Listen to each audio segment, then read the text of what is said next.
So this week on Sprague River Homestead, it's fair week. Get ready. Well, like we said last week, we were at fair this week, so it's been a very busy week. We've done surprisingly well. We had 2 first-year showmen, so we are waiting to hear back on how the girls actually did in showmanship. I thought they did pretty well for first year. There were 5 kids, and I had 2 of them, so we'll see how they did. In breed classes yesterday, they did fantastic. We had 2 market pins of Americans. We took 2nd and reserve in the market pins and 3rd place. Haley took a grand champion Trianta, so she did that. And then Gabby, with her little Harlequin, took grand champion Harlequin and reserve grand champion lightweight. So we did really pretty well for our first year here at fair. And guess we'll see how we did at showmanship.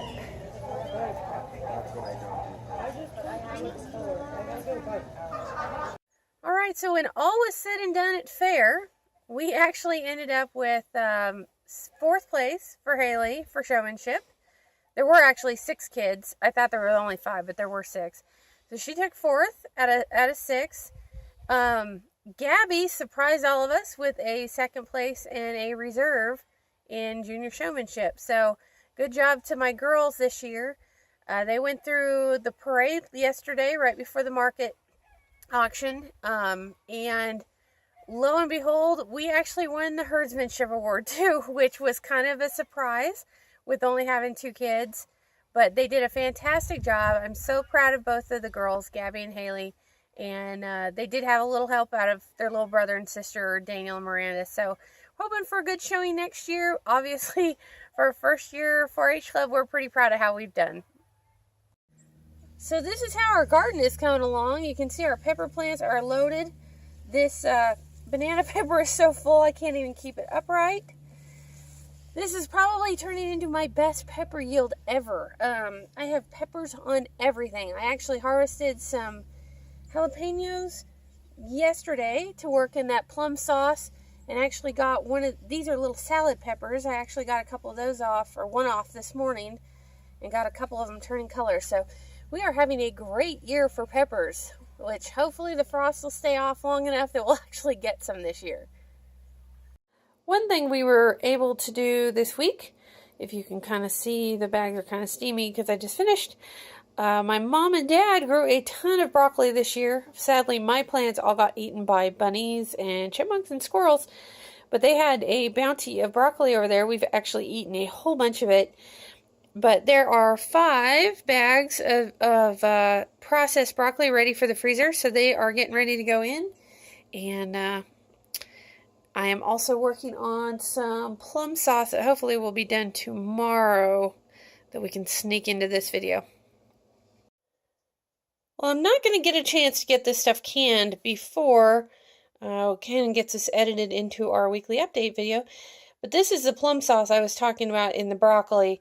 It's a kind of a plum dipping sauce. I had a girlfriend bring me about 5-6 pounds of plums this week. These are yellow plums. They're kind of turning brown because they've been cooking down. But yellow plums are very, very, very juicy compared to red or purple. So you can see yet that this is pretty thin. So we're going to be letting this cook down. I am doing it in the crockpot. So usually they say it takes about 12 to 18 hours to make this. With these yellow plums being so juicy, I'm guessing more like 24 hours. So, hopefully next week I'll have some pretty little jars to show you in the update video where I've got this stuff actually canned. So, and if you haven't heard, today there's an eclipse. So it's Monday, and there's an eclipse, and we're about 15 minutes away. So it's kind of interesting to watch as, I mean, it's kind of like the sun going down, but really it starts to get a little bit more gray. It's very interesting. It's not really a bright light. It's more of like a gray. It seems like it's coming in. So we're about 15 minutes away, and I'm just going to kind of do my morning chores. And as the sun, or I guess the moon really peaks in front of the sun, I'll try and get some footage. So this will be the solar eclipse and what happens on a homestead. They say your animals think it's time to go in, but since I'm about to let them out for breakfast, it's going to be interesting to see what they do. So there you have the eclipse. Kind of anticlimactic, really. It gets darker to a point, then gets lighter. So hopefully you're able to watch the eclipse today, enjoy it off your homestead or your home, and as everybody says, don't look at it directly.